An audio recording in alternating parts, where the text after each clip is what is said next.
This is the Samsung Galaxy S21 Fan Edition that got released in January of 2022. So it's about 3 years old and counting.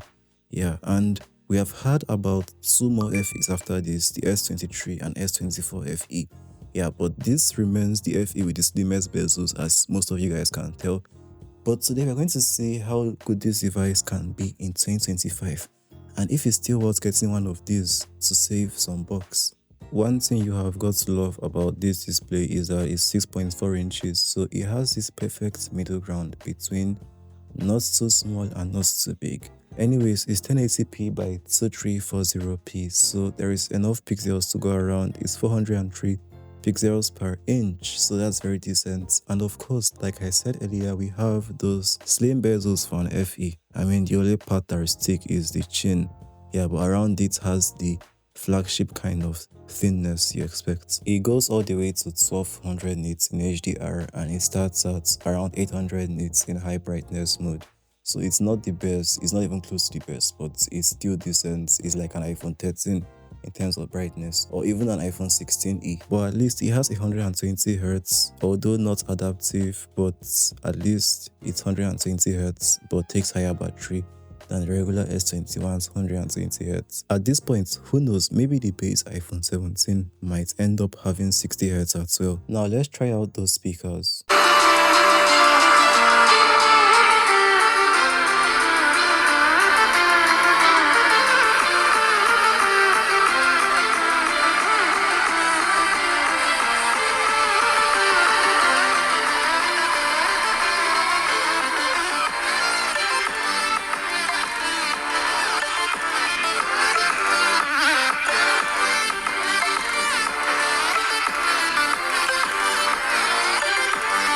Of course, this is a budget Samsung, a budget flagship as a matter of fact, so to unlock it you use an optical fingerprint scanner, not ultrasonic like what you get on the S series, which are flagship.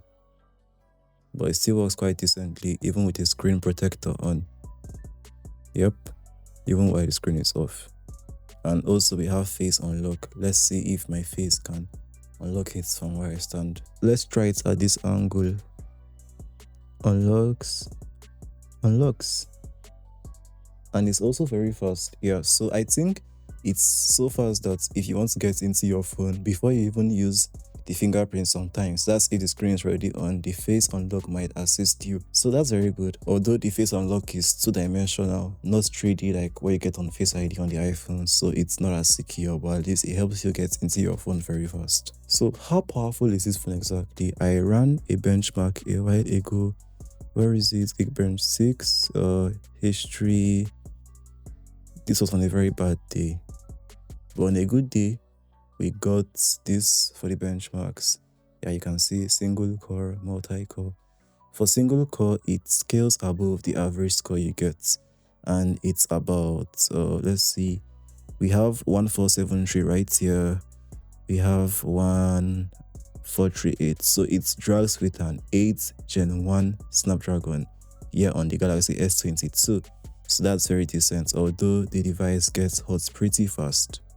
For multi-core we have 3672 and we also have 3694 here, so that drags with an 8th Gen 1, which is the next gen after it. Not bad also. For Antutu benchmarks, let's see what we have here.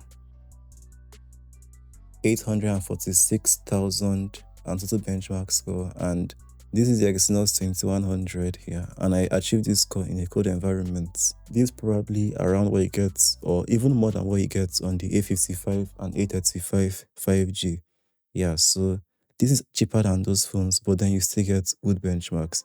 The only thing, of course, is thermal throttling. Yeah, a thermal throttle sometimes. I also ran this one for Wildlife Extreme. Yeah, I got 1942 with an average of 11.63 frames per second, which is not even close to the best. But then it scored 95% better than the scores for the S21 FE with Exynos 2100. Now, for software support, that's one place this phone shines a lot, because just being a gen different from the S21 edition, it got way more support on Samsung. You can see right now we are on the latest build with Android security patch level of 1st February 2025. That's how supported it is, and this phone has been rumored to get or will be getting One UI 7 and also One UI 8.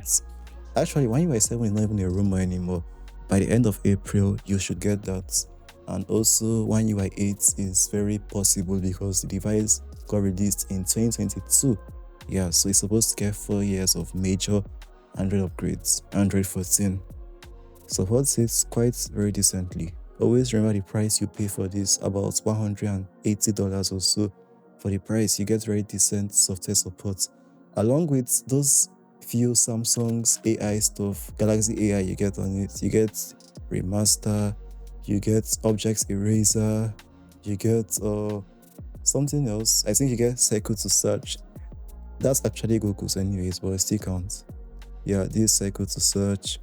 Let's search for this icon, Play Store icon. Yep, the official app store for Android devices. Anyways, it works quite alright, as you can see. We also have this dynamic island, which I got from somewhere. It's not really part anyways, but it's nice to have that. Yeah, this is how Apple should have treated the notifications actually. Also with software support, we have the traditional S series stuff you get. We have Samsung DeX. We also have wireless power sharing. Those are S series stuff, and then we get them here. So that's very decent. Don't forget, it's a flagship. It will always have some preference over even the A series that are 2 years newer than it. Also, we have USB Type-C 3.2 Gen 1. That's definitely a flagship thing. You can never get that on A series anytime soon. I must confess, the camera is not all that. Yeah, the only sensor I kind of like is the 1x sensor, which is the exact sensor you get on the standard S21. And that's why I like it. It's flagship grade.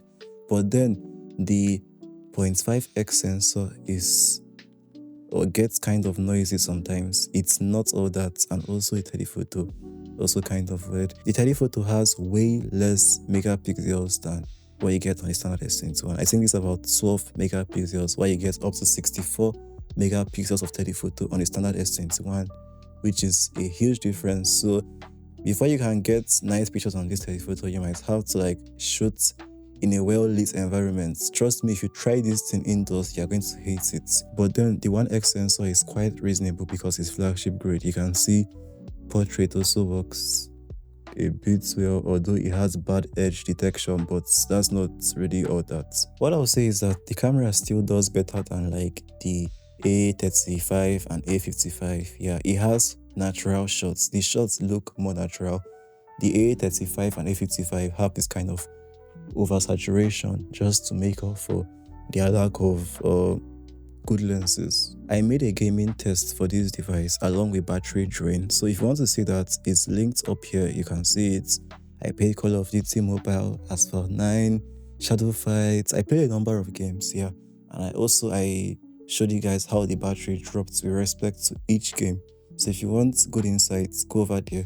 But just for plain old facts, the battery is 4500 milliampere hours, and let's see how it has even been for. Yeah, this is how the battery is. Yeah, I don't know if this is good enough. Be the judge of it, guys. Anyways, that's it for the S21 Fan Edition. Yeah, I hope the audio was good this time, and I hope you guys got some useful intel from this video this time.